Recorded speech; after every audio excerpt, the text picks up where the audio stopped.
Developing a race car from the computer screen and sending it to victory lane is a very lengthy and complicated process. The Pontiac GTO, which leads the Grand Am Series GT standings, is a great example of this type of effort. When the car debuted in 2004 at the SEMA Auto Show, it had already been under development for 8 months. It looked good and it looked fast, but the effort to get it to the racetrack was just beginning. As one of the world's most famous muscle cars, the GTO's reintroduction to the racetrack wouldn't be easy. The car would be facing an international field of competitors. After countless hours in development, the car's first hot laps came in December of 2004. The car feels very well behaved. There's no major, it's not an evil car. It's nice. It does what you ask it to do.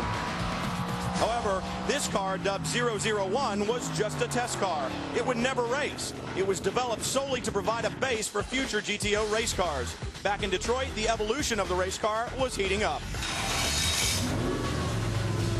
Extensive dyno testing on the production 6-liter LS2 engine was underway to make sure it could stand up to the rigors of endurance road racing.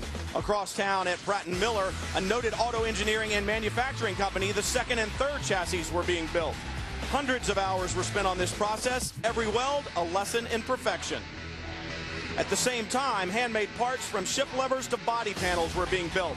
But time was becoming a factor. The race car was scheduled to debut at Daytona in 3 months. In May of 2005, the car was officially introduced. Kevin Buckler's The Racers Group was chosen to run the team for Pontiac. Known for its success racing Porsches, TRG had a solid reputation for winning races, including the 2004 Rolex 24 overall victory. The job now was to beat the most prolific racing brand in the world. The month leading up to the race was intense, to say the least. The 2 race cars still hadn't been racetrack tested. Mid-Ohio was the first big test. These guys do a real nice job of not just building a good car, but making the ergonomics and everything, that driver comfort, everything just feel right. So, the real test will be when we get out there and shake our new baby down and see how she goes. But so far, it feels real good. The traction control is really nice, very subtle. We've done a lot of development on the motor and improved our fuel economy a little bit, and we've gotten closer to what the sanctioning body's looking for in terms of an engine package.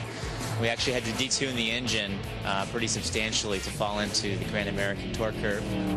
These cars were just completed, not even more than a week ago. We bring them out here to shake them down, and the car's just bulletproof. The car's working the same as the last car did, as I kind of expected from these guys. They're so good. So everything's running to plan so far today. 3 weeks later, the team was at Birmingham, Alabama for the last test. 10 days until the car's debut at Daytona. I suspect the car will be very competitive out of the box, but the only time's going to tell. We have a race coming up here in less than 2 weeks. We have high expectations. We're definitely not. We're second in the points, so we're not looking for any DNFs. Pontiac and this team, TRG and Pratt & Miller, have obviously come a long way in the development of this car. They've had their head down, and they want nothing but a win. So pressure's on us now once the green flag drops.